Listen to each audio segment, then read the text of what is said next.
Aussie.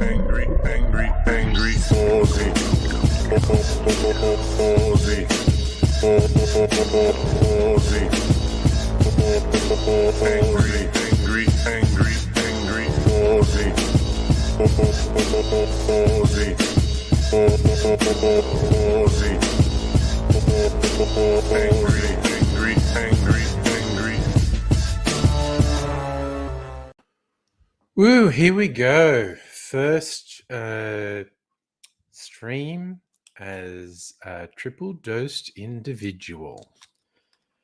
What am I now? 6 hours past when I got my booster. Worst is it feels like someone punched me in the arm. You know, the way it usually feels after you get any sort of needle in your arm. Stabbed with a very skinny knife. Chris, hello. Did I say hello, Megaleech? Hello.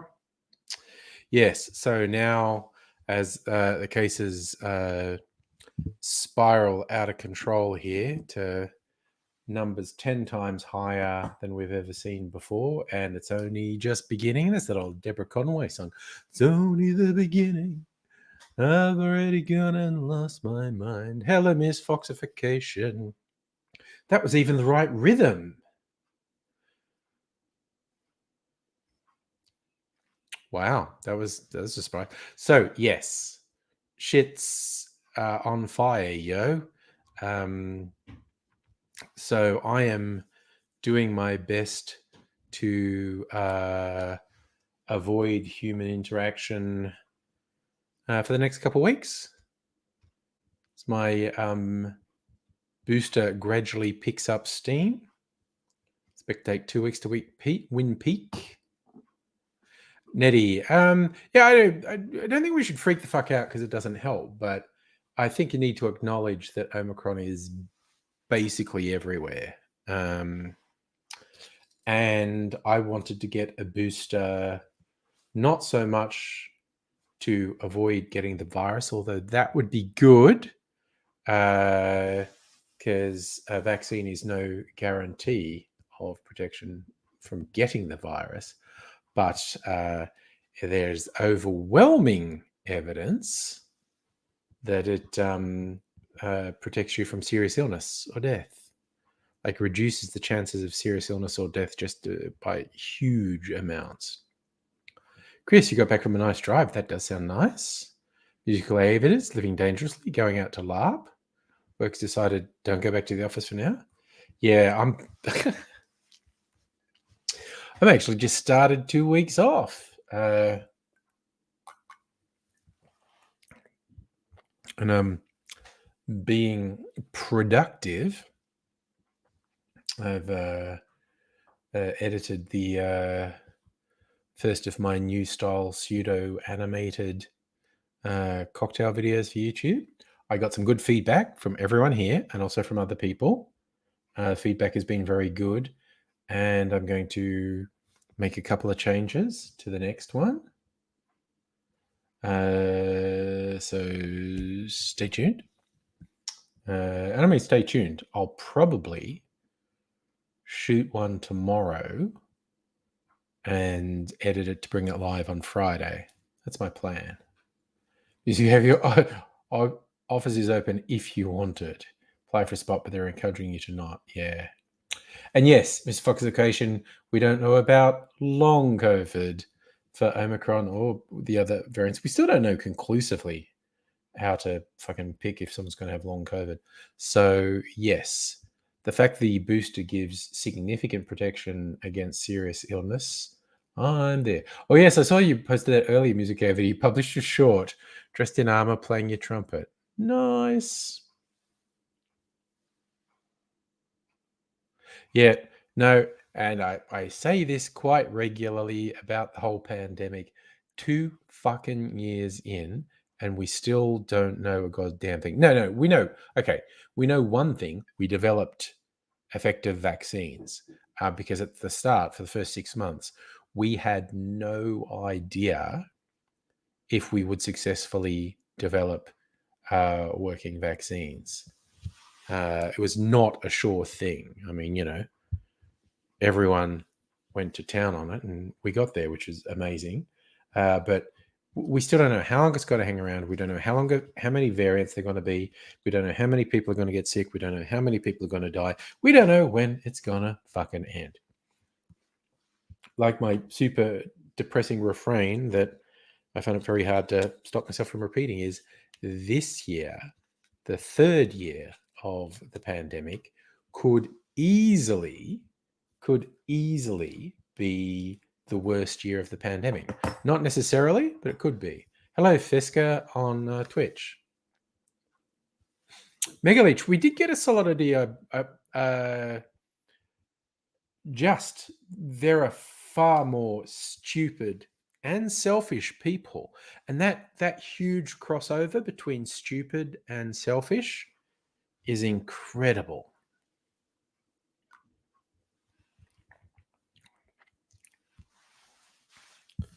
What's this? All right. Mrs. Angry got a Fitbit today. Yes, Ms. Foxification. Yes, the vitriol and the idiocy. Yeah, and yes, groups get into a feedback loop, and the idiocy accelerates.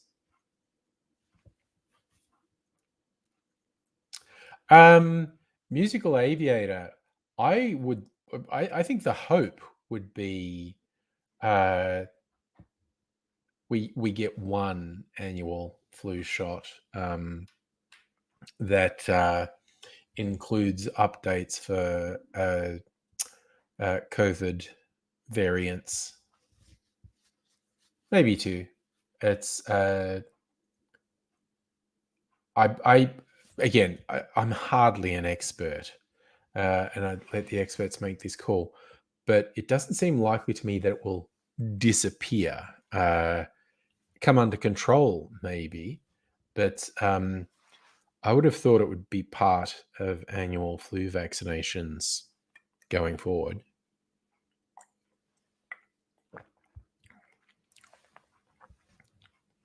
Hello, Invisible Chicken.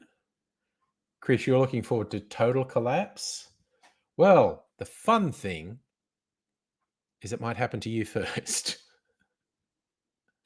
It's because the US has the farthest to fall, and honestly, the angriest people, who are most angry at how far they might fall. So you might get to see the collapse first. So the recent William Gibson books start with one called The Peripheral. The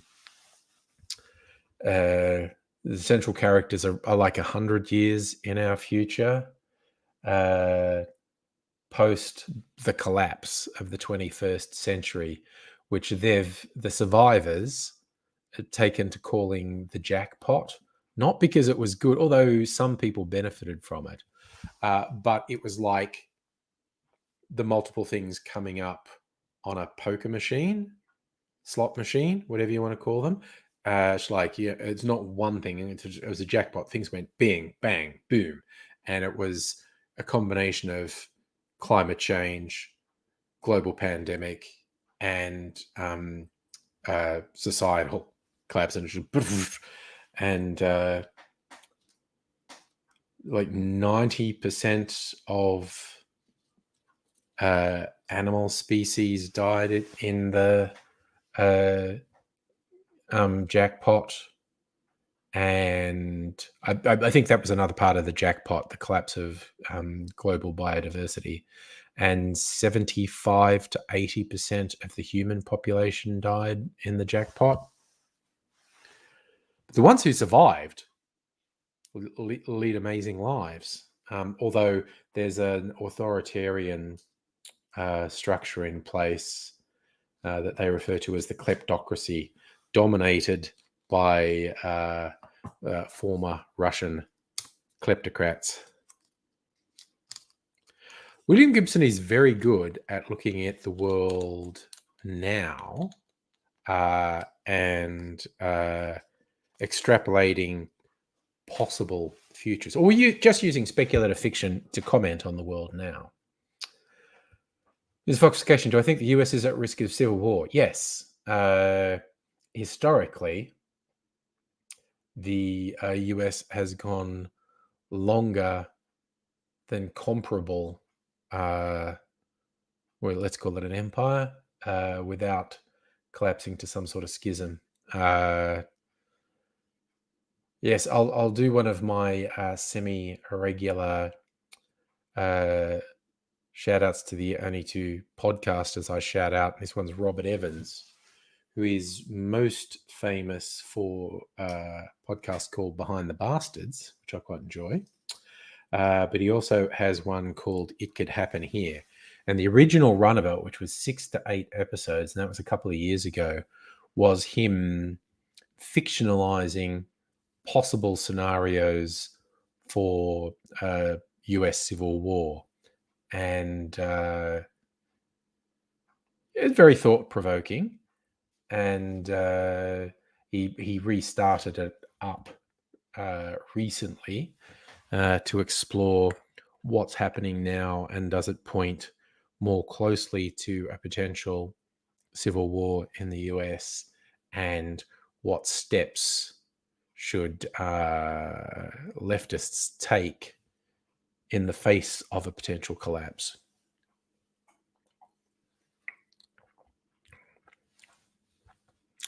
So, yes, if you want some thought-provoking and possibly frightening projections of scenarios that could lead to a new American Civil War, go listen to It Could Happen Here. And I recommend start with the first run of it. Like I said, it's about 2 years ago, maybe even 3 years, maybe even 4 years ago. I don't know.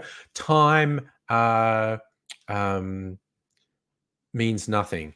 I was just thinking of Matthew McConaughey. What was his character's name in the first season of True Detective? Rust Cole, something really weird like that. And when he's being his stoner self, we go, time's a flat circle. No, time's like a thing of silly putty that gets smashed and squished and stretched and distorted and doesn't make any sense. Hello, Luke, by the way. You've got me in some dark philosophy there.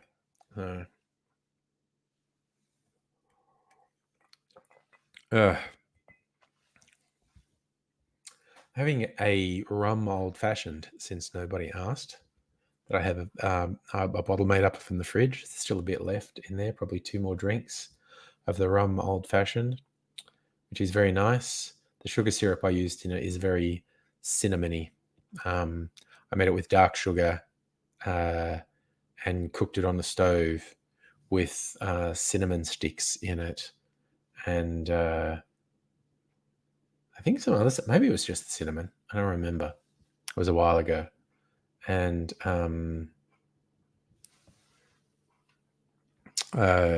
yes, it's nice. It's got a really cinnamon edge to it. This is very yummy.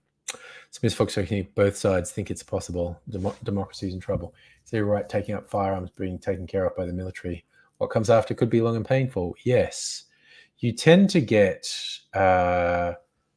very obnoxious, extreme right fuckheads who fantasize about a civil war. They think they're big he-men and they will come out on top. The overwhelming majority of them are useless fucking morons who will die in such a circumstance. Because I think they underestimate the degree to which the police and military will fucking murder them. Which is not... See, that's the danger. Even serious insurrection could just lead to, like, state of emergency being declared by whoever is in government and self-imposing military rule, which again, some right-wingers would think is a great thing. Henry, greetings to you in Shell Harbour.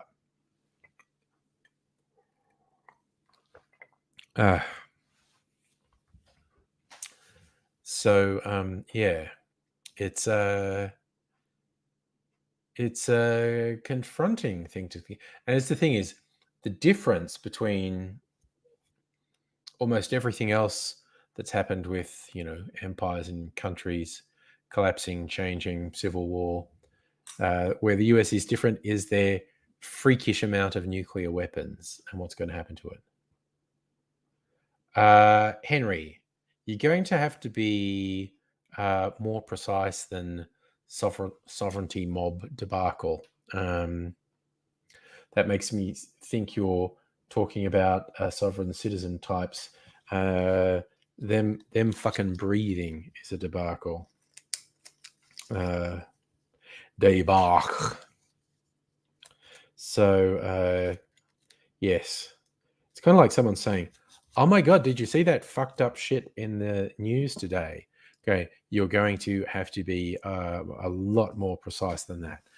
Oh, did you see the fucked up shit about COVID? No, you still need to be a lot more precise. Did you see the fucked up shit about how Scott Morrison's failing to handle COVID? No, you're going to have to be more precise than that because it's just a fucking shit show at the moment. It's ridiculous. It's absolutely ridiculous. But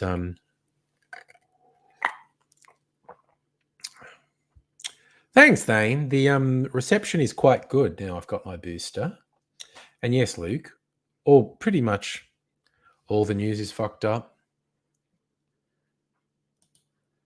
So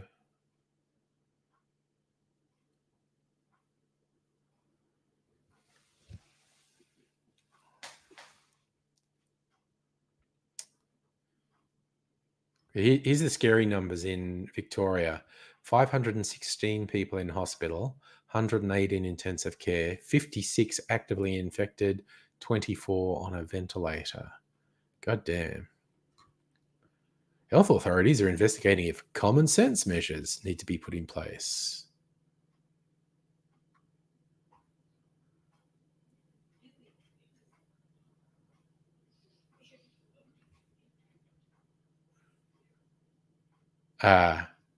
Means they think there's a limited amount of time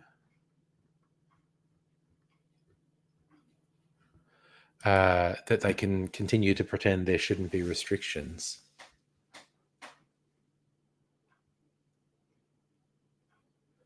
No, Henry, I have no idea who you're talking about. No idea at all who you're talking about, who got released on bail and arrested again.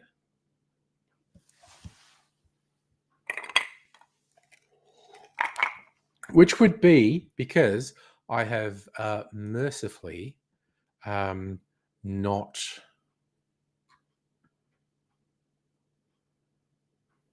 been paying micro scrutinizing the news, for want of a better phrasing. Does that make sense?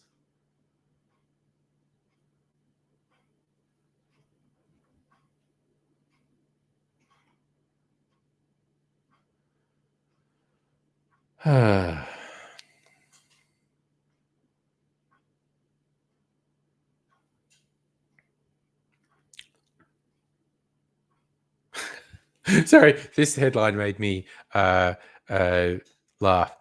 Brazilian President Jair Bolsonaro, fascist, hospitalized with intestinal obstruction. He's in hospital because he's full of shit. That's poetic.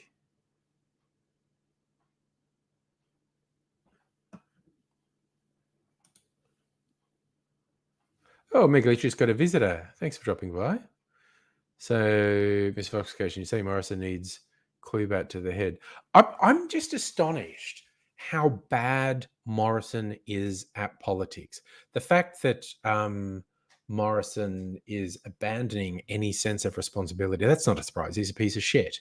He's fucking garbage. The fact that Morrison continues 2 years in to try and aggressively sell people's health down the river, sacrificing them to the altar of capitalism. Again, not even surprising. He's a fucking piece of shit. But he's making such bad political decisions. And he just keeps doing that, and he keeps fucking up, and he keeps making it clear he has absolutely no understanding of why everyone fucking hates what he's doing. It's mind-boggling just how bad he is at politics. It's ridiculous. Like, he can't even tell the palatable political lie because he's too fucking stupid to understand how people feel about things. News Foxification: Bolsonaro got stabbed and has been having gut issues since. Can't say he doesn't deserve it. He's an actual fascist. He worships fascism. He applauds previous right-wing murderous dictators in South America. He is a fucking piece of shit. Wrestling Days. How you doing, Big Pat? I'm going to have a drink of water. Assuming I still have water in this reservoir. Because I've been trying to run it down because I need to clean it. And I actually need to empty it before I can take it out and clean it. Because if I try and take it out before it's empty, it's going to make a terrible mess. Well, it's going to get a lot of water around. Arguably, water's not a mess. Clean water. Floor would be cleaner than it had been before. So, how much? There's still a little bit left in the reservoir. Ooh. Pat, you've had the best day? Well, that's pretty exciting, mate, if you've had the best day. I've had an okay day. I have basically played Red Dead Redemption and got a COVID booster. Yep. Chris, both the 5G and the Wi-Fi connection through the roof this afternoon. It's kind of funny. Every time I feel sort of slightly off, I'm going, oh, is that a reaction to the vaccine? The only thing I can 100% say is it feels like someone punched me in the arm. There was a bit this afternoon where I felt slightly queasy, and I thought, oh, is that the fucking vaccine? And then that went away. Just now, I thought I felt the beginnings of a headache. I was going, oh, is that the vaccine? I don't know. And when I did have a reaction to the first AstraZeneca dose the night of, when I was in bed, I got chills. They were multiplying, and I was losing control. And I had to sort of feebly ask Mrs. Angry to pull a weighted blanket up on me because I was too weak and floppy to do it. It was pathetic. Yes, Wrestling Days. Damien Lou's getting married. That's nice. Oh, Big Bad Ads. Bill Gates always knew my dirty thoughts, no matter how many times I went into incognito mode. Can't keep that secret from Bill. Yeah, Luke, if I haven't had any side effects by tomorrow, I'm probably not getting any.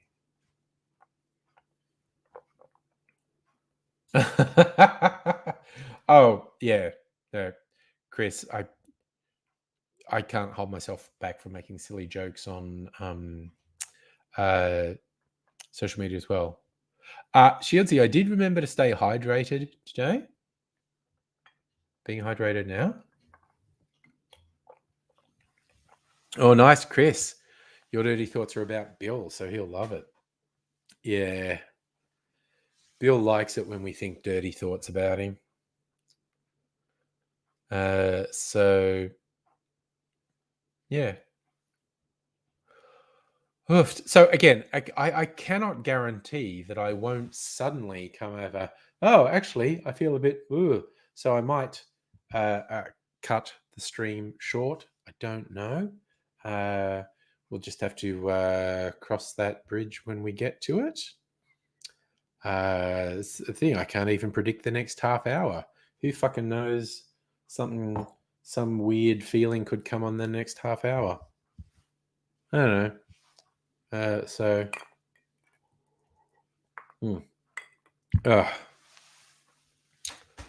But I'm hydrating, and soon I'm gonna hydrate with whiskey. Because you want a Q theory that vaccines are somehow good. I've seen some very, very funny piss takes to try and like trick people into getting vaccines. Like one of my favorite ones, and it would have been people were circulating on QAnon things like they've worked. A homeopath taught them what to do, like because you're under pressure to get vaccines, so you should do it. But then you just have to hold a raw potato against the injection site for half an hour afterwards, and the natural enzymes in the potato absorb the vaccine, and the vaccine's all sucked out of your body. They're stupid enough to believe that. Invisible chicken, you had a sore arm for a couple of days? Yeah. I mean, and also depends what you mean by sore. I mean, last time I had one, the injection site was a bit tender. I could poke it for a couple of days and feel it. But yes. Yeah, it's like I said, it's like at the moment, it's like someone punched me in the arm. Not too hard. So Shieldsy, that's why AstraZeneca hit you hard? Yeah, but most people had a reaction to the first dose of AstraZeneca and not the second, where with Pfizer, it was more common to not have a reaction to the first and have one to the second. Something about how, oh, yes, I bet it will be difficult to sleep on, actually, Invisible Chicken. Yes, I bet it will be. So Miss Fox, double Pfizer got hit hard for the first. Strong T cell reaction, was sick for 3 weeks. Oh, god damn. That fucking sucks. Fucking bodies, yeah? Chris, you had a growth after your third shot, but then fell off and ran away. Yes. That's the Microsoft Mini U, which is budded off and has now run back to the Microsoft underground headquarters to be a personal slave to Bill Gates. That's an underreported phenomenon of the vaccines. And I also just want to throw out Bill Gates is a piece of fucking shit for enforcing. Is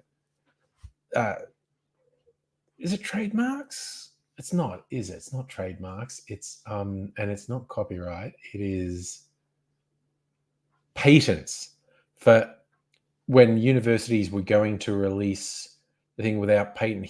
He's so obsessed with capitalism. So it has to be capitalistic. Have a patent and we'll help people. But he's fucked people in the poorer nations with his fucking bullshit. Okay, so happy Veganuary had Moderna both times. Piece of piss. I got Moderna for my booster. Visible Chicken, you had triple Pfizer. Saw him after the first dose, no problem with the second. First time you had a nap, that was the problem. You think having a nap was bad? Oh, and you like lay on the arm, maybe. Good spirit, where the fuck have you been? I got that fridge, I don't even know how long ago. That's one of my lockdown purchases, like a year ago. Does anyone remember how long ago I got the fridge? I don't.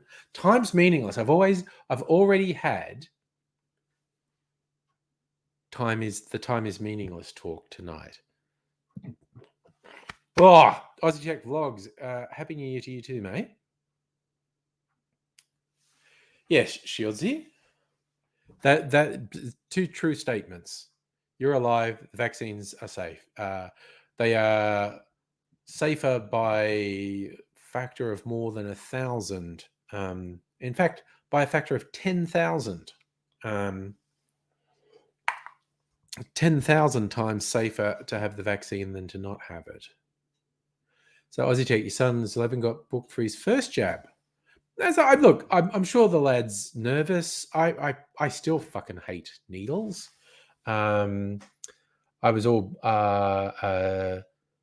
geared up to be a good boy today and not cry. And I went to a pharmacy to get it done. The pharmacist did it. She was great. I didn't feel a goddamn thing. This was funny though, because when we were looking the other day, can I get this? Oh my God. Okay. I keep forgetting to do this. While we're talking, because I had an appointment for next week, which I need to cancel. What Gmail account am I on here? Okay, this one. Appointment.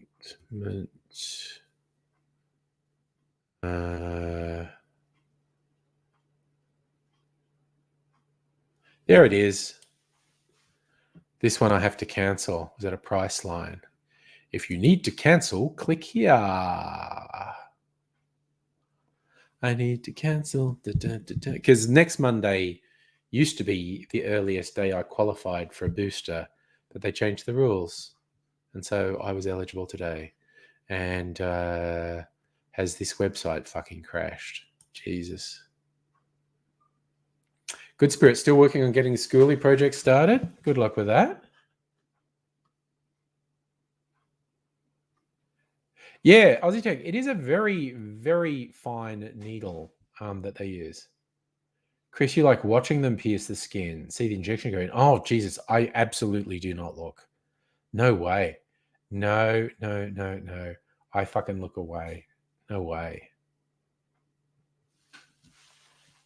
No way do I look at them stabbing with it. Okay, I might not be able to cancel this thing because their website might be fucking overloaded.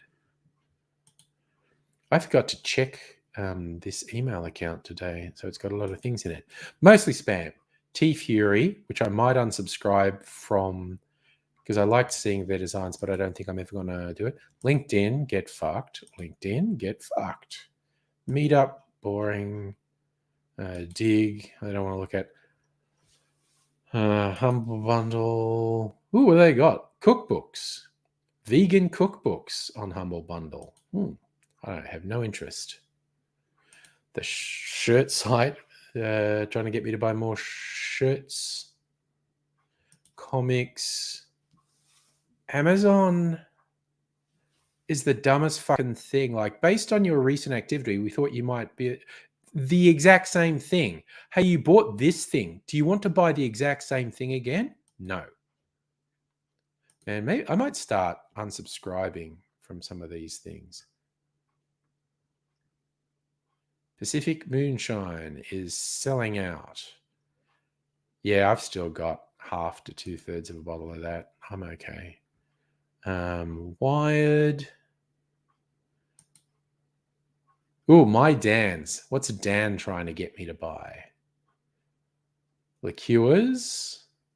Holy shit, that elderflower Saint Germain is actually pretty cheap.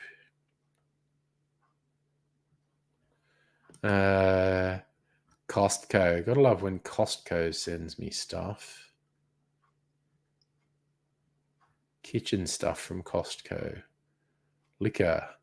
Plantation 20th anniversary rum. I need to stop buying booze, really. I have so much. Nick's Wine Merchant. Oh my God, what have they got? Stock take sale, premium single malt Scotch whiskey, and more.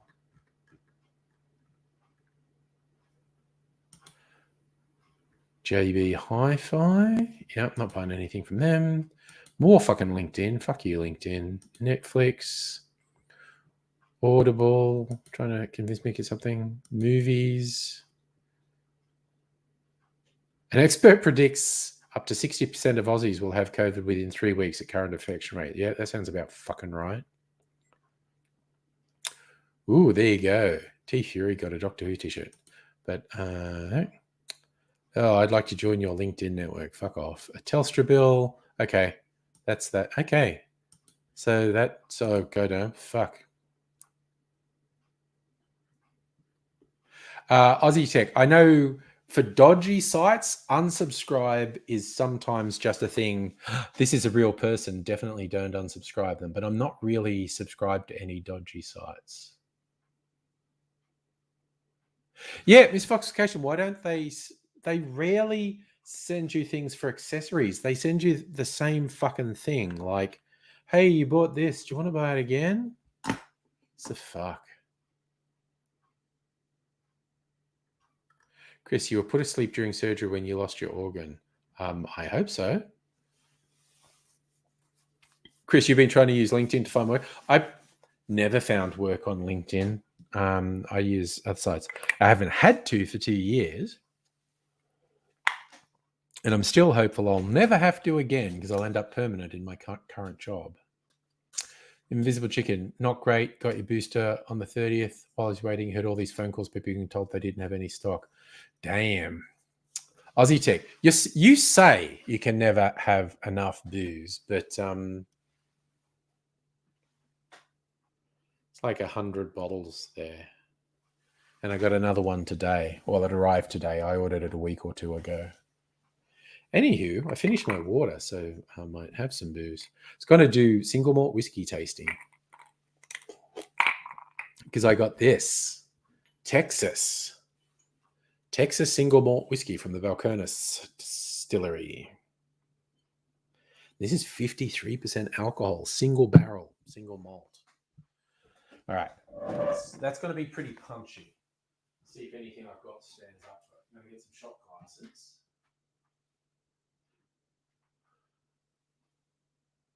Right. I'll have a couple of Australian single malts next to it. What will we do? We will do Starward Octave Barrel and Tiny Bear. That's what we'll do. Where's the Tiny Bear bottle? Is that it? That is not it. Okay, I need to rearrange the bottles so I know where everything is because I've just been putting stuff back in weird places. Is that it? That is it. Yeah. Second guess, that's okay. All right. So, single malt whiskies. 1 from Texas, 2 from Melbourne.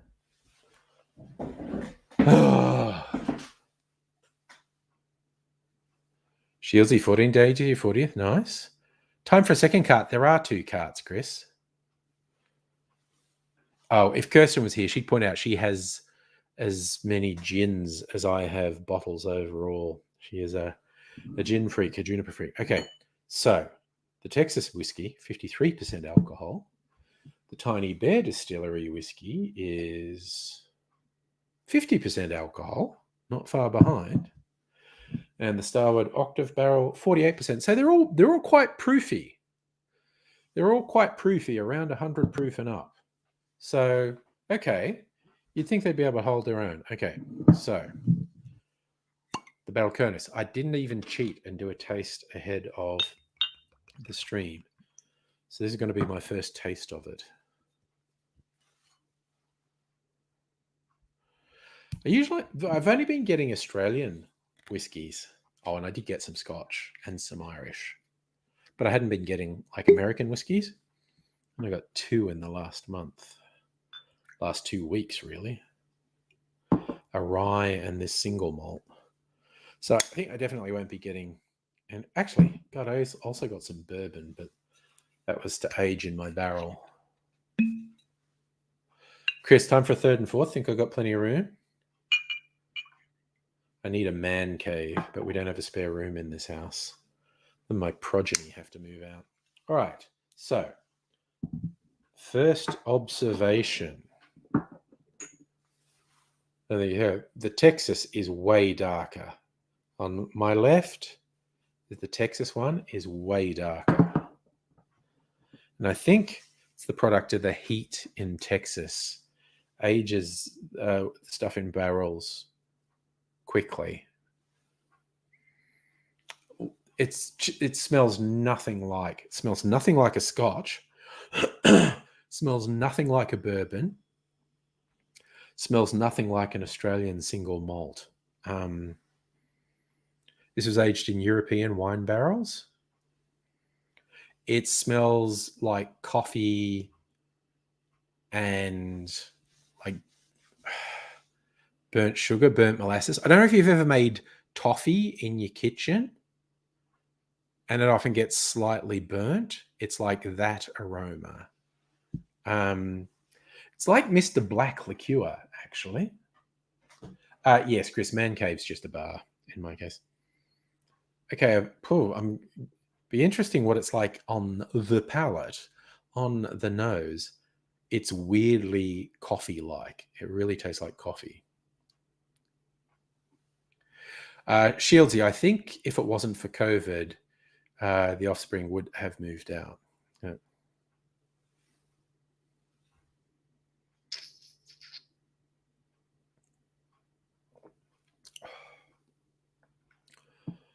Oh, that's pretty. Oh, man, that's pretty hot going down. It's really spicy.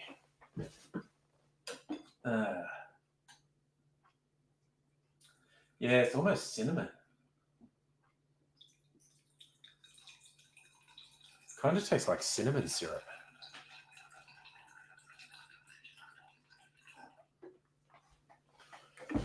And clean my palate with some water.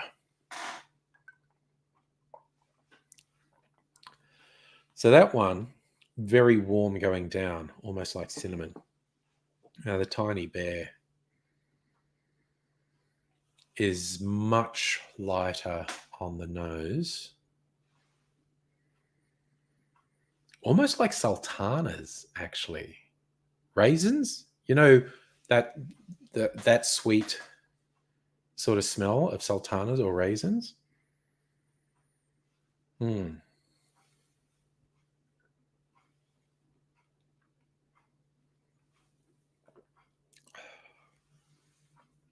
Mm.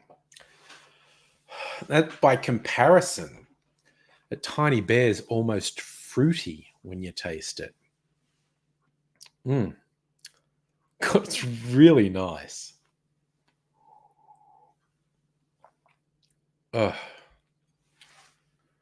Shieldsy, there needs to be a lot of places on the market. Real estate costs so fucking much at the moment. This is the Starwood Octave Barrel, aged in wine barrels.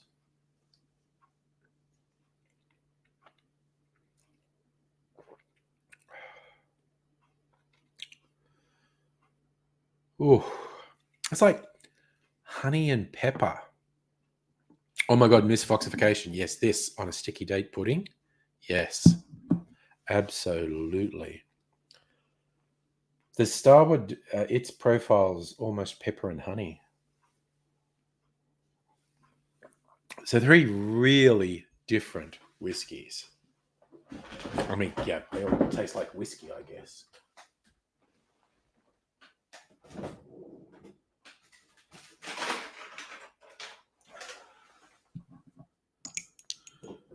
Just in terms of the pleasure of drinking it neat, I'd probably rate the Tiny Bear the best. Very smooth.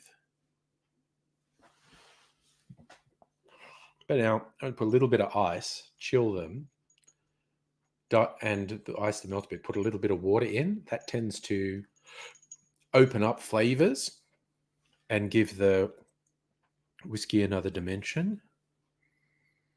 But if you ever get someone who says, I only drink whiskey neat, I never add water or ice, it's like, well, they're really fucking boring and they are missing at least half the experience of drinking whiskey.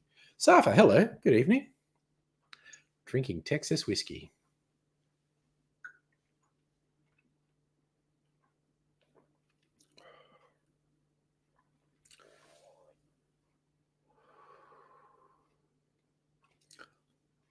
It's almost like a rye to me because it tastes spicy. That might just be the high proof of it. Its sweetness is almost apple.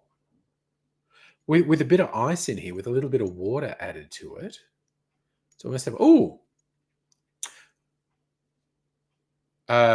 no spoilers, Abigail, by the way.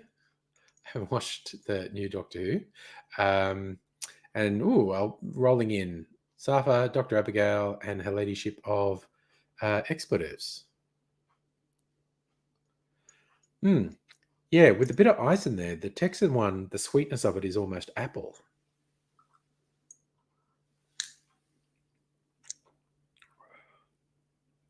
Whoa.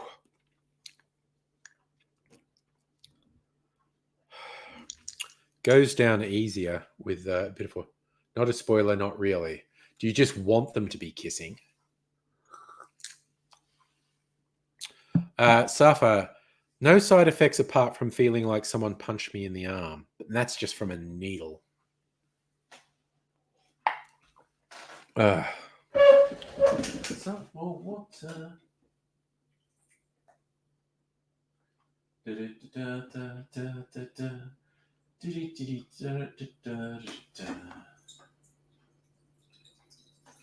To go decide, I'm going to make a cocktail with the Texas one. I've decided if I'm just going to make an old fashioned or maybe a Manhattan. Leadership tired, grumpier. Oh no! If you're snippy, it's your bad. You preemptive, preemptive apology. I like it. Dr. Abigail went down a fan art rabbit hole. Oh well, fan art. It just reminded me of the Bo Burnham song from Inside, "Welcome to the Internet." He's doing everything to "Welcome to the Internet." And he's going, "There's da da da da da da da da da," and then he just totally goes off rhythm. He goes, and also pictures of all the characters in Harry Potter fucking each other. Safa, I didn't go to a vaccination hub. I went to a pharmacy, but yeah, sick people go to pharmacies. I was pretty paranoid. Double masked, I was.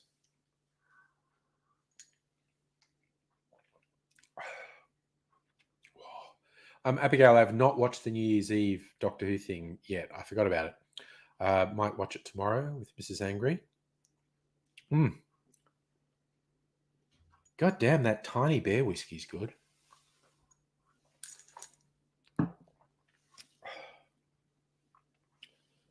Fucking easy to drink, pretty dangerous for 50% alcohol.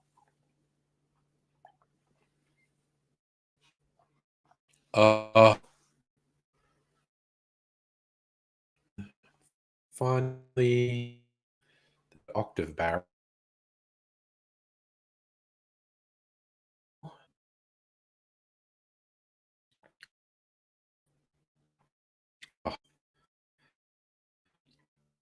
Octave more variety, and flavor happens in your mouth than the tiny bear.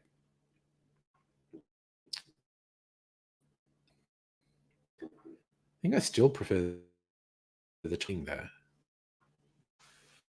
Sure, right? Yeah, I went to a farmer. Ask with cloth over the top. Mrs. Zhang had she a knife that she had from her work.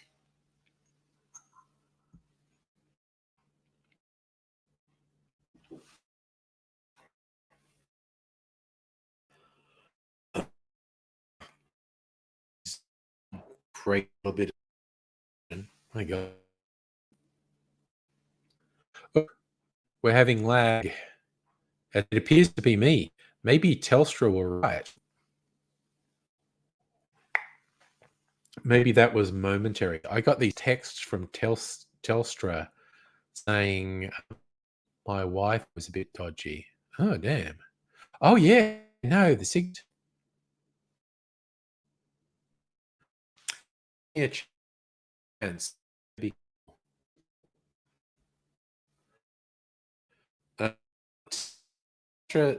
They would be better. There might be something you'd look at. But yeah, just looking at how bad the signal is. I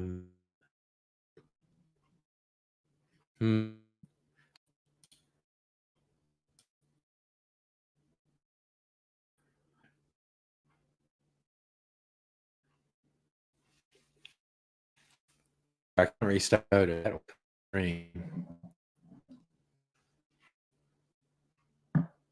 Good lord. What were their frames? Give me.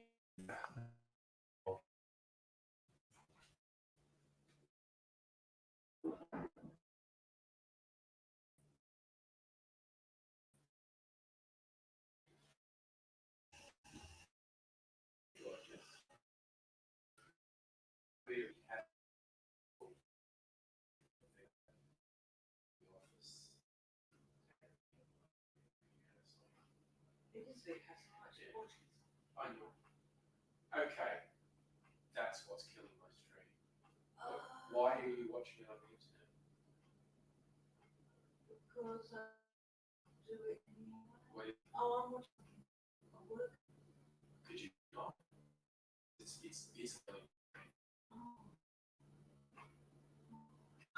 It's like the only period in 24 hours I don't want you to do that. It's like I will have to stop. Okay. When did it start? A little while ago. Everything was going fine and then it just started. Can you please? Yeah.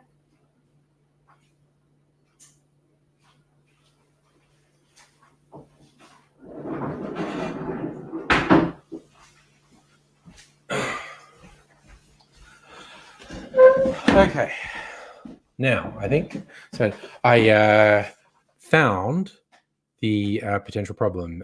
Mrs. Angry just started streaming something in the next room, and I asked very nicely, could she not? Okay, so I think it's better now.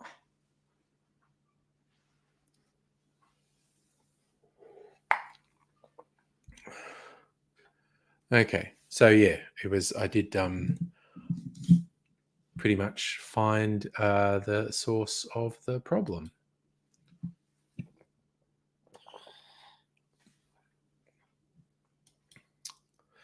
So back to more or less normal now. So yes, I basically found the problem. So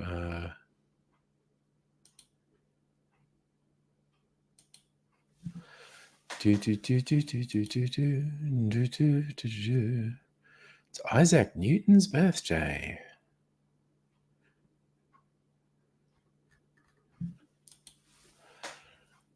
I'm thinking of making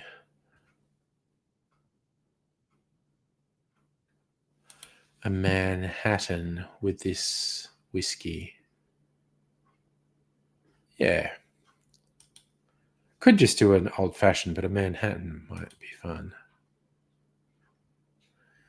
Yes,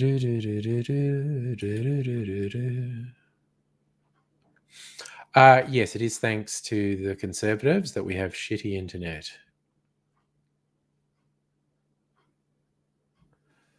Well, Dr. Abigail, I don't know. The website I was looking at says it's 4th of January is Isaac Newton's birthday.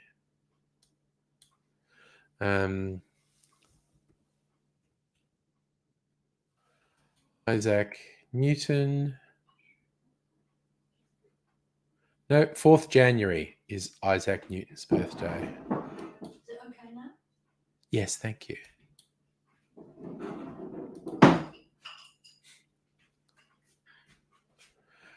Her Ladyship Effects, whatever's hour and 30 minutes. What are you waiting for? I think I missed something. Abigail, you're thinking of Jesus for 25th of December, not Science Jesus, Isaac Newton. So I think that was your mistake. So yes.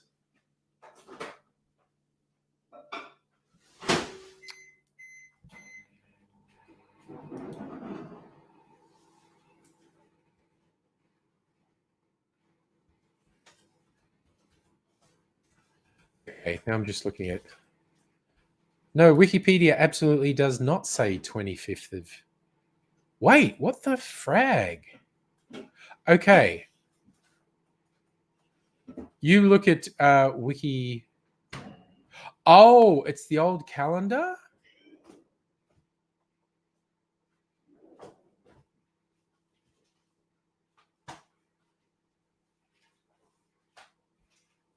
Okay, it's the old calendar. Okay, so that's confusing. From Isaac Newton's perspective, his birthday, I think what it means is from Isaac Newton's perspective, his birthday was the 25th of December. From our perspective, his birthday is the 4th of January because the calendar changed. There you go.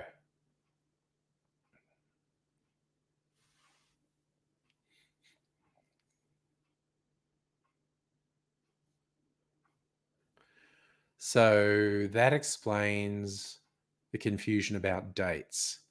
If you asked Isaac Newton when his birthday was, he would have said 25th of December. But if you ask an historian today using the modern calendar, they would say 4th of January. There you go. Weird. Yeah, so there are different Christmases and whatnot, Orthodox, because again, with the Christian stuff, the religions have differing opinions on calendars.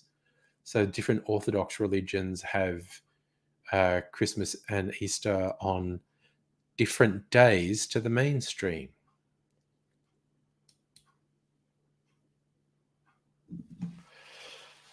All right. I'm gonna make a Manhattan with this Texas whiskey and see what it is like. And I'm going to put a cherry in it because I like putting cherries in my drinks. Right, so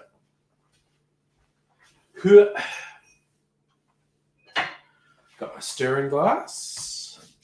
I need to get my stirring finger and my strainer.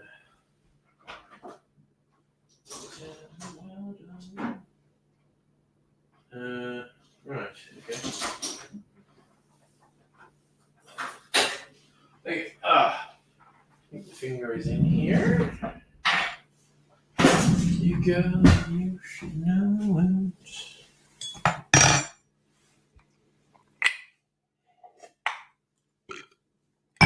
Right, put that in there, chill that glass a bit. Put some ice in my stirring glass.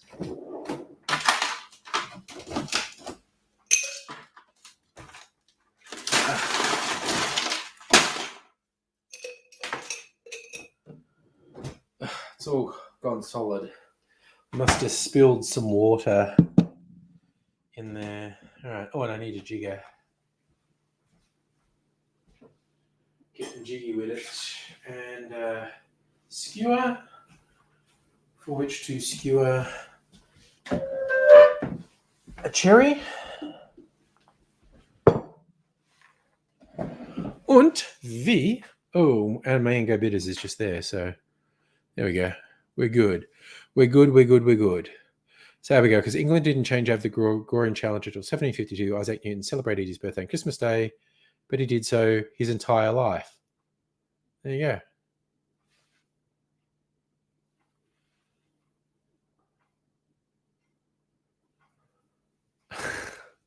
Justin, did I hear about Ted Cruz mistook Washington State? Ted Cruz is not particularly bright. Roller dude, got your booster too. Booster club. Got my Moderna today. All right, pour that sweet Texas whiskey over that ice. And some vermouth as well. Where's my vermouth? There it is.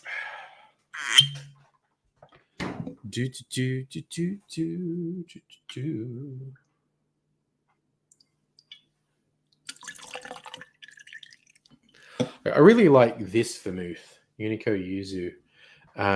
It's different to a lot of other sweet vermouths. It's its own thing. But I was talking about it on an online forum, and someone who works on a bar said, "Oh, you like it? I used it in the bar where I work, and the customers didn't like it. They said it tasted funny." And I was going, "I don't know. Maybe your customers are fucking morons. I don't know." So Abigail, under the new system, his birthday was 4th of January. We. Who's we?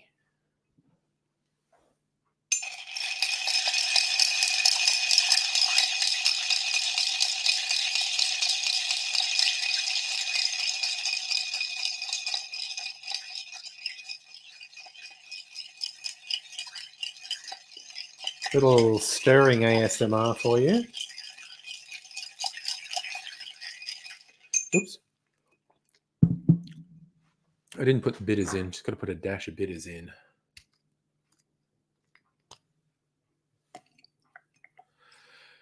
Well, Abigail, we might be who you regard as science nerds, but the we is definitely not calendar nerds.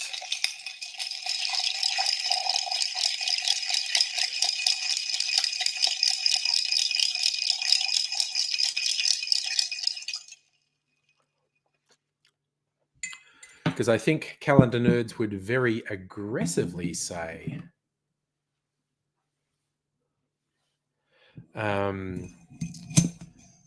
his birthday, from our perspective, is the 4th of January. Chillin' like a villain. Oof, that makes it such a deep red. It looks like wine, which, of course, vermouth is wine, aromatized wine. Calendar words of the nerd. You certainly don't want to invite calendar nerds to your party.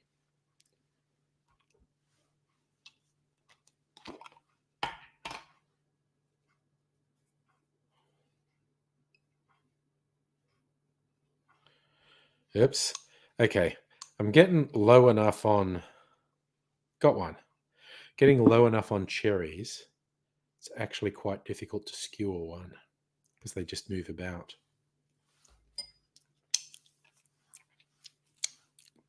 That's sweet cherry juice. This Voxication can invite calendar nerds. They'll arrive on the proper day. Oh, gosh. I definitely don't want to get involved with any flag nerds, Abigail.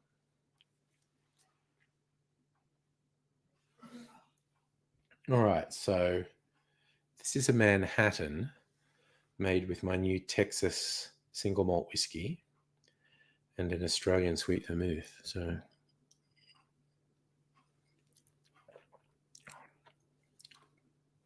ooh, that's pretty good. What's funny, the flavors are fighting with each other a little bit, but then it all kind of comes together. Initially, I'm getting the sweetness from the vermouth, like very fruity sweetness, and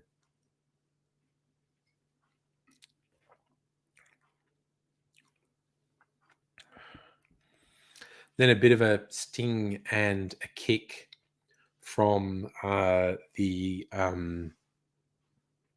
whiskey.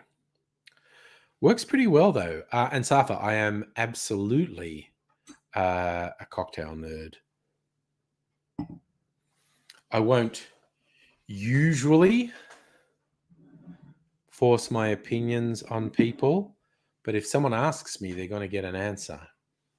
Namely, don't fucking use vodka in cocktails. It's bullshit.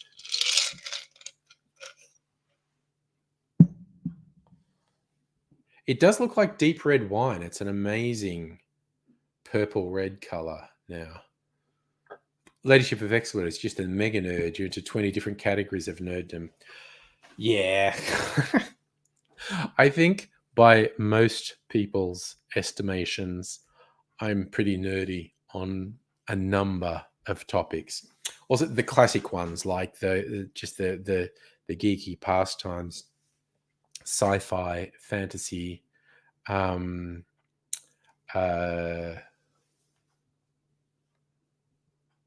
role-play games, that sort of thing. Safa, what's beer snobs are worse, normal beer snobs or craft beer snobs? To my mind, there's no differentiation. There's just beer snobs. Beer snobs will have different opinions of what's a good beer. But given that beer is just rancid weed water, I don't really care what beer snobs say. Go, really? Your Drek made from rotted stinky weeds is better than the other Drek made from rotted stinky weeds. Please tell me more.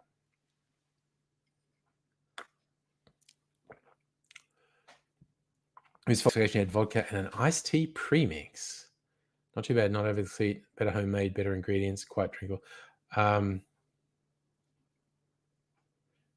Abigail is a geek and a nerd. There's also heaps of argument about the difference between geek and nerd as well. And I think from how you phrase that, Abigail, you and I have the same differentiation between geek and nerd as well. Ladyship, you're a hard liquor and wine girl.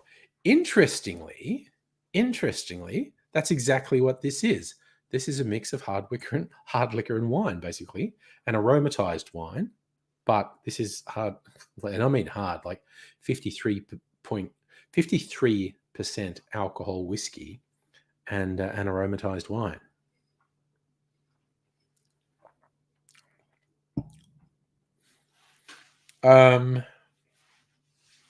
Justin, cheese is not made from off milk. Cheese is made from curdled milk.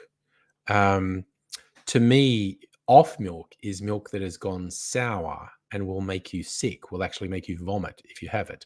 You can curdle, and in fact, when you're making cheese, you curdle milk instantly. It's like when I make clarified cocktails.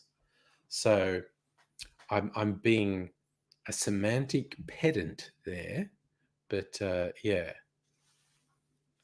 I mean, the joke I said about beer, spirits are made, many of them are made from rotted grain, and in some cases, sugar. You get yeast to eat sugar. Like rums, sugar's the base. Whiskey's grain is the base.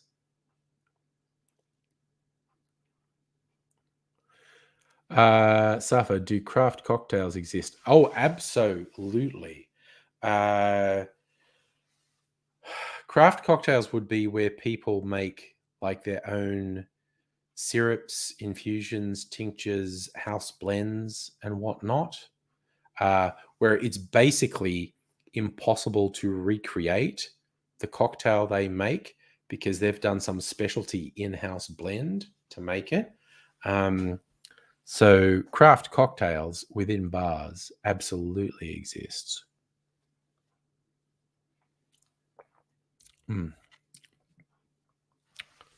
It's interesting. I think that yuzu vermouth is not quite the right vermouth to make a Manhattan with this Texas one. It's not bad. Like I said, it's like they're having a fight, which is hilarious. The flavors between them are fighting with each other. They're not clashing unpleasantly. It's just like, hey, I'm the dominant flavor. No, I'm the dominant flavor. No, I'm the dominant flavor.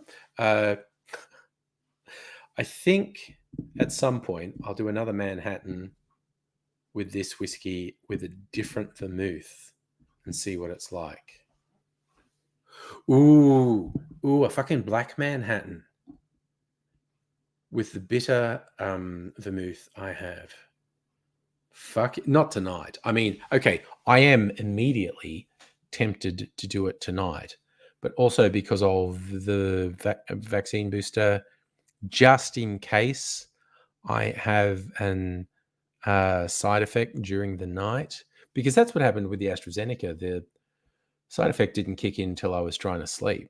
So I shouldn't have more booze tonight. Thursday night, though, who knows? So as much as I've had this brainwave and I kind of want to do it now, I also kind of don't, because but this is interesting. At least I can forgive a drink that's like, oh, this is not my favorite, I probably won't make it again, and I feel I can confidently say I won't make a Manhattan again with this whiskey and that vermouth that I used.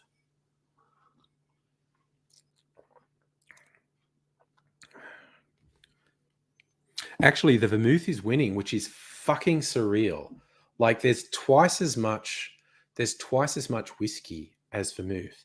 And the whiskey is a very brutish 53% alcohol. The vermouth is actually winning the flavor battle in there, which is surprising to me. So, yeah. Justin, you think about if the ingredients have numbers, it's going to be discussed. Well, that just means there are, I don't know, some artificial flavors are actually quite nice. But yeah, so that's interesting. Okay, yeah, no, I'm now feeling this and saying this is one serious drink tonight. This is absolutely as much alcohol as I want to drink tonight. Oh God, leadership expert is ready to be showered and attempt to sleep, but you've got to wait on your eye. Damn. Gonna give me, what are we at? 50 minutes. Well, however long I last. Again, notwithstanding something might come on that's like a side effect of the vaccine, and I might go, oh, you know what? I have to go lie down. I think I'm being super responsible and not drinking more. Because the instant I came up with an alternative Manhattan for this whiskey, I wanted to try it because I thought, that sounds fucking great. I want to try that. And it's like, no, buddy, not tonight. Not tonight. It's like, okay. Leadership, what's the worst drink you've ever had? Yours was a red, white, and blue shooter at a bar. I mean, shots are pretty fucking vile most of the time. Shots aren't meant to be enjoyed. Shots are meant to be knocked back, and they're just meant to get you drunk. And in fact, some shots are meant to be disgusting. See, okay, I don't like Campari.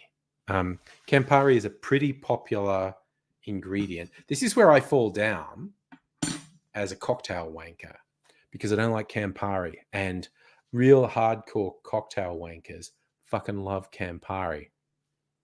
And it's just too bitter for me. And I've tried so many times to like drinks with Campari in them, and they're just too fucking bitter, and I can't. But if you want more shots, this stuff here I've done straight shots of. Probably another thing that's very popular with bartenders for some reason is this really strongly flavored Amaro called Fernet Branca, which has this very menthol sort of taste, sort of piney menthol thing. And it's really popular with bartenders, and bartenders do shots of it.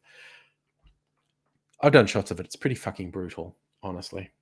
But yeah, for me, it's like, drink with Campari was just too bitter. And in fact, okay, I possibly have a psychological block with Campari because I haven't told this story for a while, but I have told it before. Many years ago, and I'm talking like, I don't know, 20 years ago, when I was dating pre-Mrs. Angry, out on a date, it's in Lygon Street, Carlton, Little Italy, and in a bar with a lady and ordering a drink. And I was not much of a drinker at all at this time. I thought, okay. And they had, behind the bar, they had Campari. And something in my head is like, oh, it's a red Italian thing. I'm sure I've had that and I liked it. And I was just thinking about, I'll have a Campari. And they gave me a shot of Campari. It is the bitterest fucking thing in the world. So basically, I ordered something acting like I knew what it was and I liked it. And I didn't know what it was. And I really didn't like it. But I'm on a date and I'm trying not to look like a dickhead. So I'm having my little drinks in a lovely little glass. I'm having my little drink and take a sip. And it's like, what the fuck is that? And I'm just like, don't react. And I'm like, oh my God, I have to drink this whole fucking drink. And it's fucking awful. So, okay, a leadership of expletives. Worst drink I've ever had is when I ordered Campari on a date. And I decided I had to drink the whole thing because I'd look like a fucking moron if I said, oh, I accidentally ordered something I don't like. It's awful. And so I'm having conversations going, little sippy sip, Don't react. Don't react. That's terrible. That's fucking awful. And had to work my way. And again, it's not that much. It was a shot, 30 mils. It felt like a fucking lifetime drinking this fucking thing, quite honestly. Oh, it was a nightmare. See, and possibly that poisoned my mind towards Campari because there was a lot of Amara and and spirits and even liqueurs that I would not like straight that I'm fine with in a cocktail, but not Campari. Just a little bit of Campari in a cocktail, I can taste it and I'm like, ew, no, fuck no, no.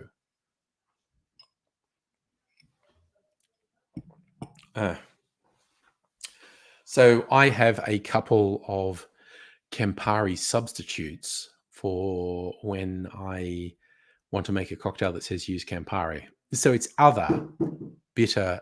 Is that someone knocking at the door? Or is that just a random noise?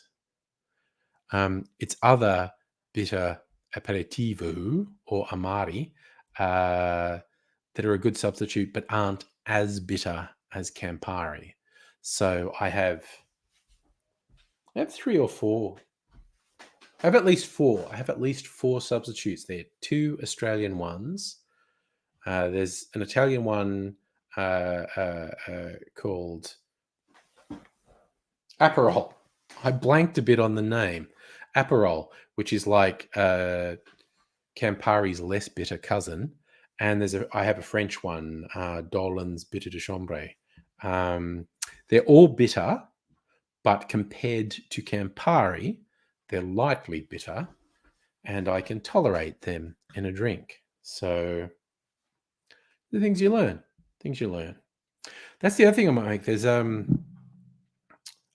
bitter drink with whiskey called Boulevardier. Negroni is one of the trendiest cocktails, has been for a number of years now. Negroni is a gin and Campari cocktail, and it's just too fucking bitter for me. The whiskey equivalent is whiskey and Campari is called Boulevardier. I might try and make a version of the Boulevardier with this and one of my bitter substitutes. That could be interesting. So, yeah, but it's kind of like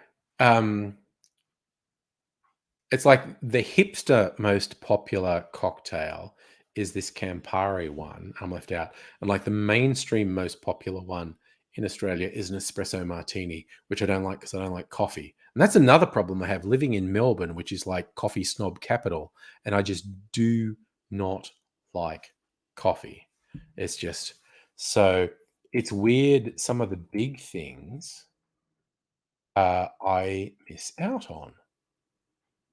So,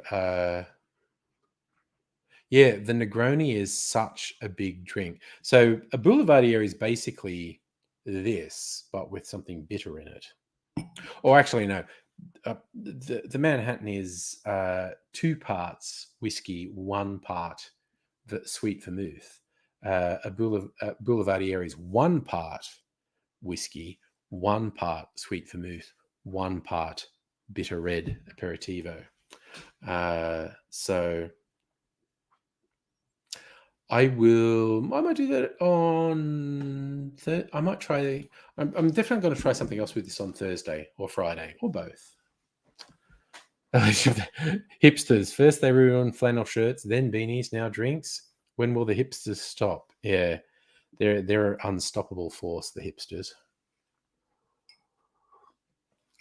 Like Safra asking earlier about craft cocktails.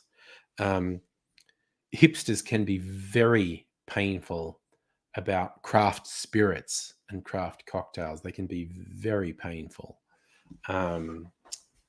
Good bar people, good distillers are very serious about what they make, but they're not assholes. Oh my God, Invisible Chicken, you saw kombucha lollies.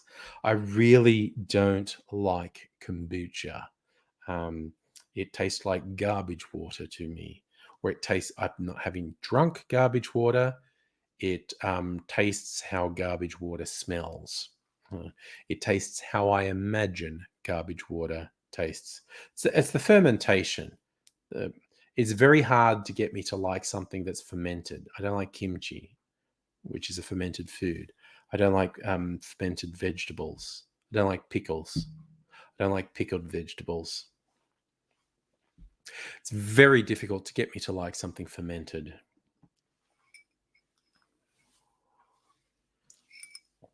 Not impossible, but difficult. And at the end, a little treat, a cherry.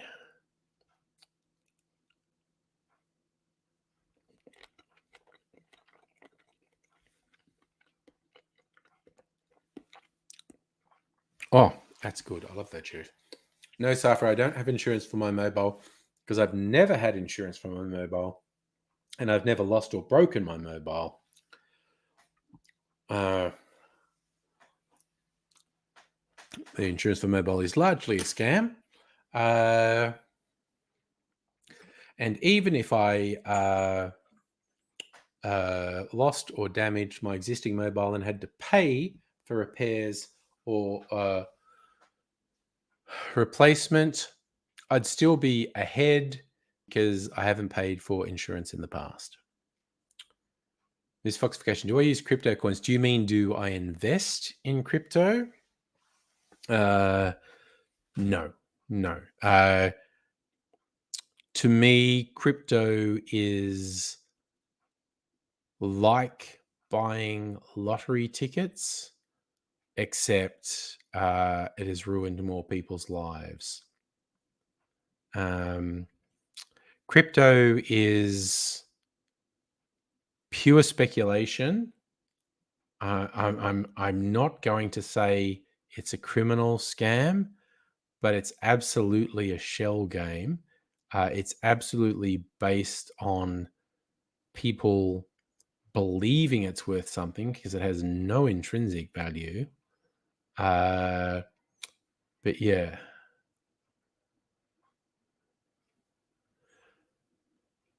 So yeah, Abigail, you had a friend who sold Bitcoin for about 600K. So many people made so much money from crypto, and not bad people. But now the crypto market now is dangerously close to collapse. You should not put any money in crypto that you cannot afford to lose. You should assume any money you put into crypto today, you will lose all of it, because there's a better than even chance you will lose all of it. If you put money into crypto and you cannot afford to lose it, you are making a terrible, terrible mistake, because you may well get lucky. Today and from now on, far fewer people are going to get lucky compared to the previous 10 years. But yeah, anyone who's going into crypto today without the mindset, I can afford to lose literally all of the money I'm putting in here, they're just fooling themselves. It's ridiculous. You need to be working on the assumption, I will lose all of this.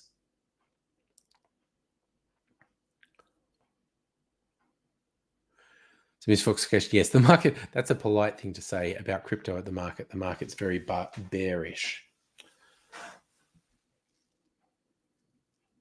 You're saying, Safa, the half maker of Bitcoin is Aussie and sued whole cryptos.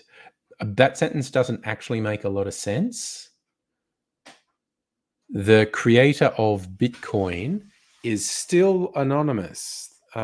People still don't know who the creator of Bitcoin is.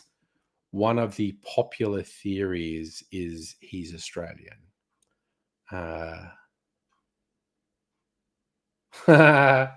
Legislative expletives, safe investment, water treatment and cemeteries, things that will always be needed. Well, yep, People are dying to get into cemeteries. Dad jokes that, yes, misfoxification, Satoshi. No one knows who Satoshi is. There is a very strong vein of belief that Satoshi is Australian. There's another line of belief Satoshi is not one person, as in Bitcoin was not created by one person.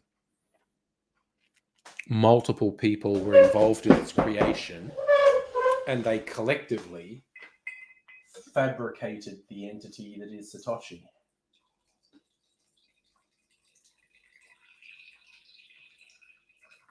It will be very hard, bordering on impossible, to ever be sure who Satoshi is.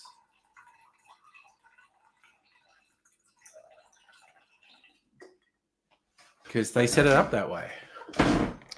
Abigail, you've got money on the creator of Bitcoin, Big Banksy or Daft Punk. That's a solid bet. Safa, it was not definitively two people.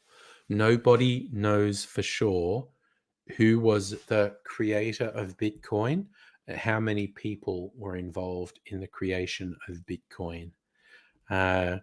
Because the creator or creators have so many layers of obfuscation behind the creation, it's impossible to know. Ladyship, you heard supposedly one Death Head Moth group, can't remember the name, put up puzzles to get people to join them years back. Who knows? Who knows? It's like whoever's behind it has gone to so much trouble to obscure their origins. Us mere mortals, us outsiders, it would be impossible for us to ever know for sure who it was. Because even if someone came up and said, I did blah, blah, blah, blah, blah, blah, blah, I did this code search, I did blah, I did blah, I did blah, blah, and I've proved definitively who created Bitcoin. The rest of us would be like, I have no fucking idea what you're talking about. I have no idea if you're telling the truth. When someone's gone to that level of trouble to obscure their identity, it's going to be very difficult to identify them. And even if someone who's like super smart and, you know, does all this arcane shit and they're sure they know who it was, the rest of us are like, what? I don't know. Fuck.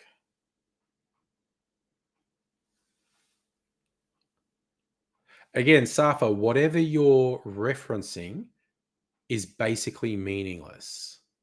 A Florida jury finds Wright, who claims to have invented Bitcoin, did not owe 1.2 million Bitcoins worth 50 billion to another family. It's just, it's basically meaningless. Well, see, again, that's what I'm saying, ladyship. You're saying a good black hat might be able to find out, but you doubt they live to tell anyone. Again, someone could be very smart and do really good sleuthing, and they could be convinced that they have found the truth, and the rest of us would be, I have no idea what you're talking about. No idea at all. I don't know if you're telling the truth or lying or incompetent. Abigail, I think you're also right. The Stig is one of the makers. Again, Safa, the fact that's in The Guardian is fucking meaningless. It's absolutely fucking meaningless. Whoever put together Bitcoin put so many layers of obscurity in there that us mere outsiders have next to no chance of ever knowing the truth. Because whatever anyone puts forward and says, this is the truth, someone else will come forward and go, no, I have proven by this method what they say is not true. This is the truth. And us on the outside will be, I have no fucking idea what either of you did, so I have no rational basis for assessing which of you is closer to the truth. So it will forever be very difficult, if not impossible, to know who was truly behind the creation of Bitcoin. Safra, I'm also very angry about the graphics card shortages caused by crypto miners. So a Ladyship of Expletives. You were thinking of a group called Cicada 3301. There you go. Never heard of them. But I'm glad you got. I know what it's like when you're trying to remember something and you can't. It drives you a bit crazy. You thought of the thing you were trying to think of, so it's not bothering you anymore. So that's good. That is good. But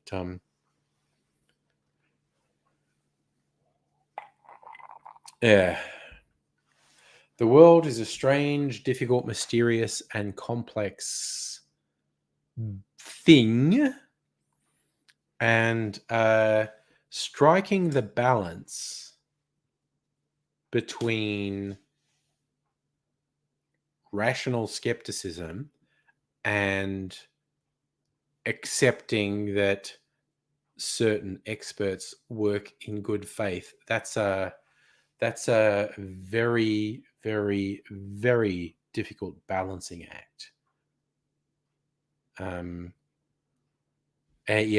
And it's an ongoing struggle as far as I'm concerned. So, Ladyship, you think we should look it up? It's really neat. They had puzzles all over the world at one point.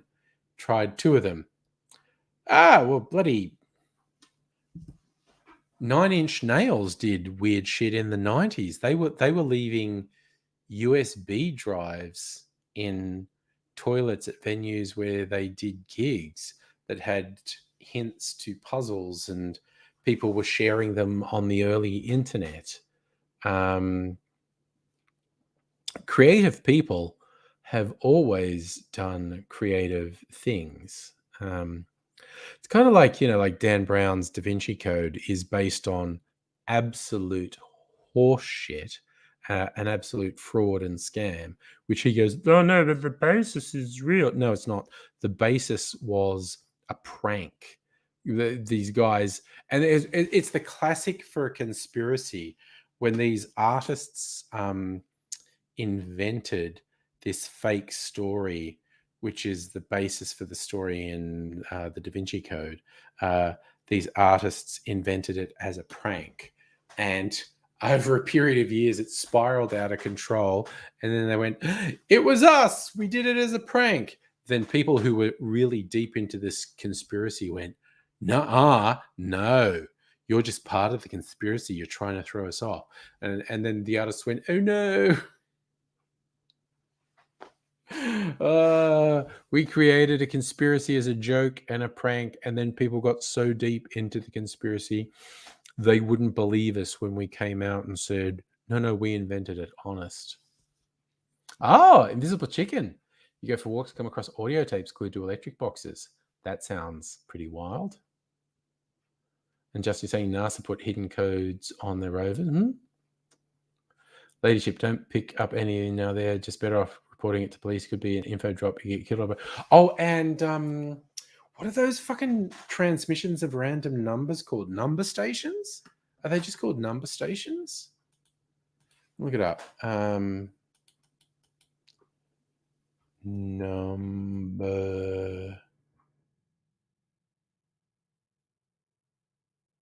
stations.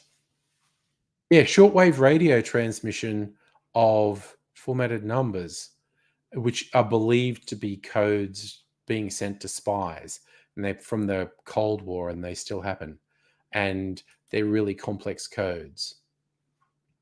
Hiya, Toby, on Facebook. Yeah. Like I said, the world is complex, mysterious, extremely difficult to work out, and striking the balance between I'm going to accept certain things as a baseline of truth, and I need to keep my rational skeptic hat on. Striking the balance between those is very difficult. And it's not a one and done. It's not like I've got the balance, I'm fine. I feel like most days you need to be constantly. Okay, Billy, sorry. Oh, that's a bad sign. Oh, I remember that, Justin. There was a code on the parachute that was with the last rover. Yes. Nerds have a hard time not doing things that they think are clever, and codes are a huge thing. Ladyship, you remember a kid getting shot a few years ago? He came across a drop by accident. He's going to take it home. Still don't know who did it because I had a hood up. Oh, well, spies do wild shit. There's the famous case of the Russian who was revealing Kremlin secrets, and he was in London, and someone stabbed him with the point of an umbrella as he was like walking across London Bridge, and he died a couple of years later. He got stabbed with a poisoned umbrella. Spies do wild shit. I still love the movie. I think it's like from the 90s. Will Smith, Gene Hackman, Enemy of the State. Because that ramps up the paranoia of what spy agencies might do. Oh, God. The yawns.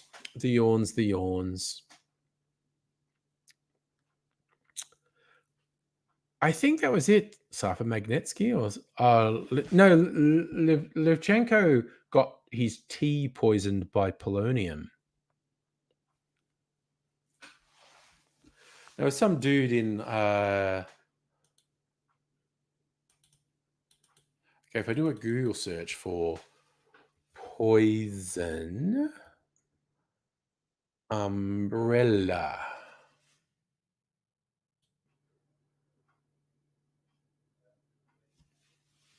Who was killed with a poison? Yeah, Markov, Georgy Markov. He was killed in 1978 in London. So Markov was Bulgarian, a dissident, was a novelist. He was assassinated on a London street via a micro-engineered pellet that might have contained ricin.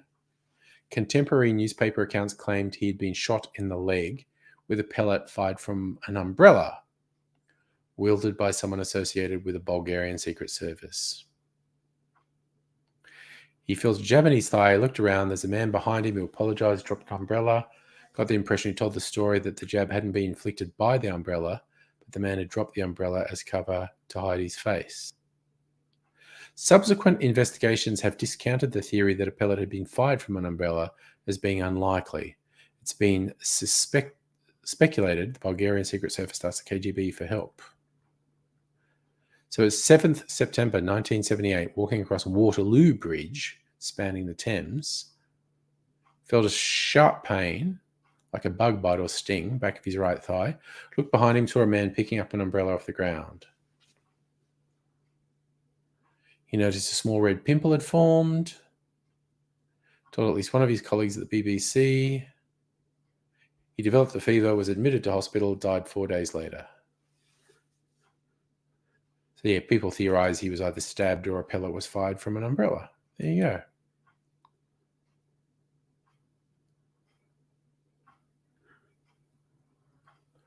Lady should be like Law-Abiding Citizen. That's a good spy-ish movie. I don't know. Chris, what was your exciting news, by the way? No to. Hello. Chris, original West Coast Highway charges 11 years old being replaced. New charges all the way Cali to Canada. Nice. That is pretty good news. That is actually pretty good news. That's better than news than talking about dissidents being killed by weird spy methods. Yeah. Christ, being a spy would fucking suck. Just inherently not believing anything and just seeing conspiracies inside conspiracies inside conspiracies.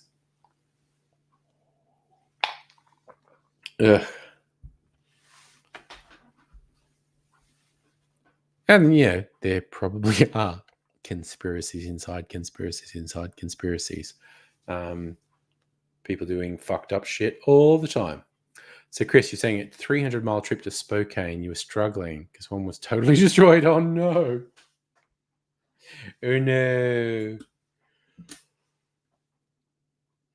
Oh, mind you, you can have the same problem with petrol-driven cars if you're on back roads and you're looking for small towns and places that may or may not have petrol or may not be open when you get to them. It can be a bit weird. A bit friggin' weird. What are we 20 minutes? See how much I laugh. Leadership 9/11's one a lot of people theorize about. Again, I have zero time for 9/11 truthers. The truth is incredibly obvious. A bunch of Middle Eastern conspirators hijacked planes and crashed them. That's what happened.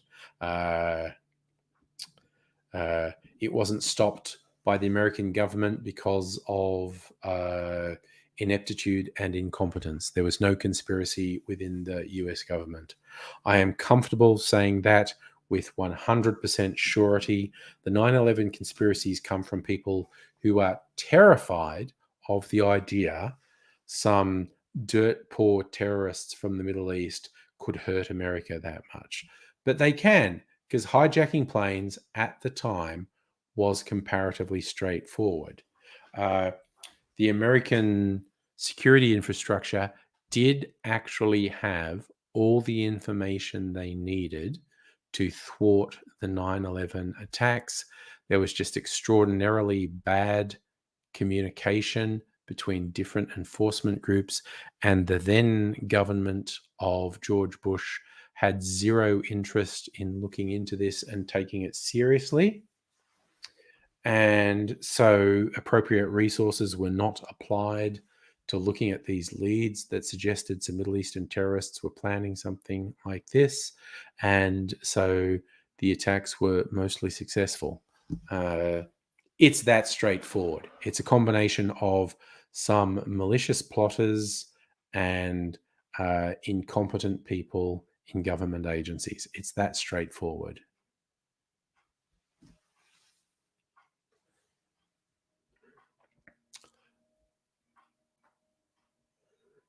So, Chris, you're saying fast chargers are free, slow chargers, if you plug into a regular outlet, that's completely free, yeah. So it costs, if places even charge to recharge an EV, it's usually less than $9 US as opposed to $40 for tanking gas, yeah. Invisible Chicken, you're getting ready for bed. Good night. I'm not going to last much longer. Normally I'd stay for 20 minutes. I don't know if I'm going to stay for 20 minutes. I am feeling a little bit tired, which is possibly because I had a couple of drinkies. Maybe. But whatevs. So I will be retiring. So, yeah, see, Safa, ever since I got the booster, every tiny little thing I've been going, is that because of the booster? Like, I feel very slightly queasy this afternoon. Is that the booster? And then very early in this stream, I thought, it's like the beginning of a headache. Is that the booster? And now I'm like, oh, I've been drinking alcohol. Again, I think I was very smart to not drink more alcohol, despite the fact an idea for a particular drink popped into my head and I really wanted to make it, but I didn't. So, yeah. I think what I'm feeling mainly is alcohol. So, Chris, you're saying your bladder goes. Is that a light pole with an outlet by bathroom? You should stop. Yes, road trips, having to make as opposed to pit stops, having to make piss stops on road trips. I've not done a really long road trip in fucking ages. I did one Melbourne to Adelaide years back. That's a long trip. Sydney to Melbourne, that's a long trip. The longest I've done recently is like Melbourne to Geelong, which is only an hour and a half. That's not a long trip. Like recently, Mrs. Angra and I went out to the opposite way to Geelong. Geelong's leading you to the Bellarine Peninsula. Yeah, again, little bit of geography, people who don't know Melbourne's geography. There's a bay, Port Phillip Bay. Melbourne's on one side of Port Phillip Bay, goes around like that. The peninsula that goes around that way is the Bellarine Peninsula, and Geelong's major city, which is sort of the gateway to the Bellarine Peninsula. You go the other way, you're on the Mornington Peninsula, which is where rich people have their weekenders. And Mrs. Angry and I had a weekend at Tremarna, which is halfway around the Mornington Peninsula a couple of weeks ago, which was very nice. I liked it. But that's an hour. Going to Geelong and the Bellarine is an hour and a half. Mornington was an hour. Stuff from Melbourne to Dubbo's, like 10, 12 hours. Haven't done that for a long time, though. So, Leadership, you did Indiana to Florida. That sounds like a fucking slog. No, two, you're going bye-bye? Head out. Thanks for saying hello. Chris, the car outlasts you. Depending, your car goes 200 miles, but your bladder doesn't last 200 miles. Fair enough. Safa, yes, Mornington is actually part of Melbourne Metro, and Geelong is technically not part of Melbourne Metro. But yeah, it's like someone was asking me today, because I was talking about, I was going to compare the Texas single malt to some local single malts as an American. So he asked me, how many distilleries are near you? And I said, well, that's kind of depending on what you mean by near. Noti, you're in Coffs Harbour. I've not been to Coffs Harbour in yonks. I've been to Coffs Harbour, not for a very long time. Good night. So I said I was going to compare the Texas single malt to some local single malts. So an American friend said, how many distilleries are near you? And I goes, depends what you mean by near. There's probably somewhere between 20 and 40 distilleries within an hour to an hour and a half of me. They don't all do whiskey. Some of them do whiskey. A lot of them do gin. Some do rum. Some do brandy. Some do a whole mix. Abigail, you ever heard anyone say yonks in yonks? That's the nature of yonks. Only, it's yonks between people saying it. It's like I actually say g'day to people. People think that's a joke. Australians don't say g'day. No, I do. I say g'day. Not all the time, but sometimes. I'm not sort of Crocodile Dundee level. Sorry.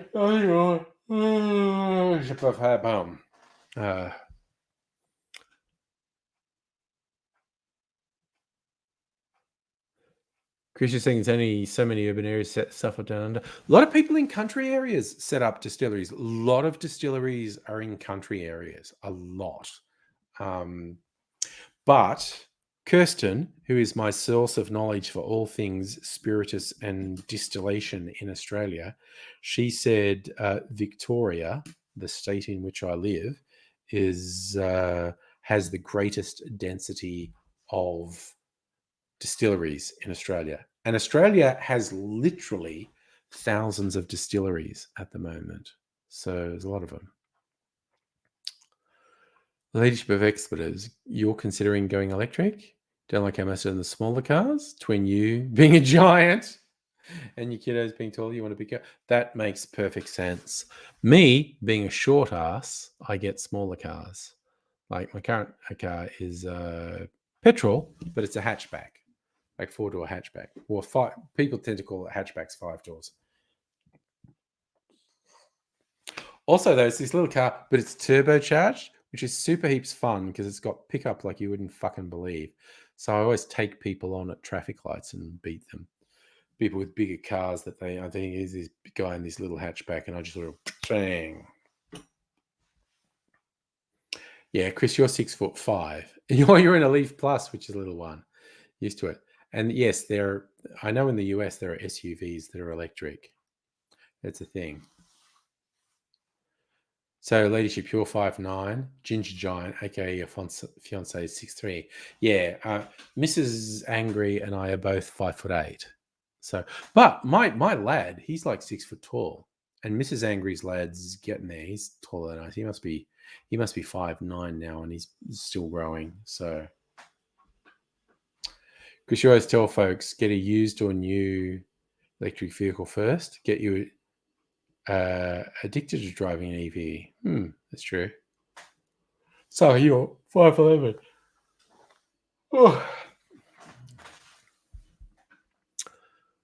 So yes, even in my generation, I was shorter than most people in my generation. I think the average height in my generation was about 5'9" to 5'10" for men. I think for my lad, his generation, 5'11", 6 foot is average. So yeah, he's kind of average height for his generation. So Chris saying the Volt is a good used car, but the Mitsubishi Outlander. Okay, I was about to say, what does PHEV stand for? You said they're electric vehicles with gas. So they're electric vehicles that have a petrol tank, and if you run out of electric charge, they will run on petrol. There you go.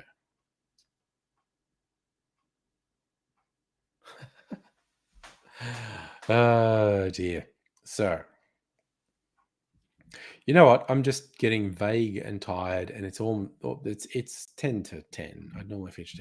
I'm just going to finish just a teeny bit early because I am vaguing out. I am feeling quite tired, and I want to go to sleep. Whether I think this might be a little bit the booster tiring me out, like my body is using all its energy to create antibodies.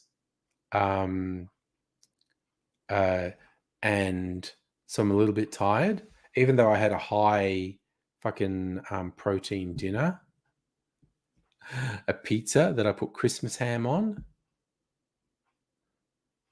You had to stop yourself from buying 20 liters of isopropyl alcohol on eBay for $100. That's a bargain. But also 20 liters. My God, the fuck are you going to do with that? Yes, I am going to go sleepy bobos. I'm ready all again. Yes, next stream Thursday night. I should be 100% and fucking drinking alcohol Thursday night. We'll see. I need to go to sleep. Follow me on the socials to find out how my sleep went tonight, if I had any side effects. At the moment, I'm just tired, which I think might be my body burning all its energy, making antibodies. We'll see what happens tonight. In terms of streams, see you Thursday night. But I will say bye for now.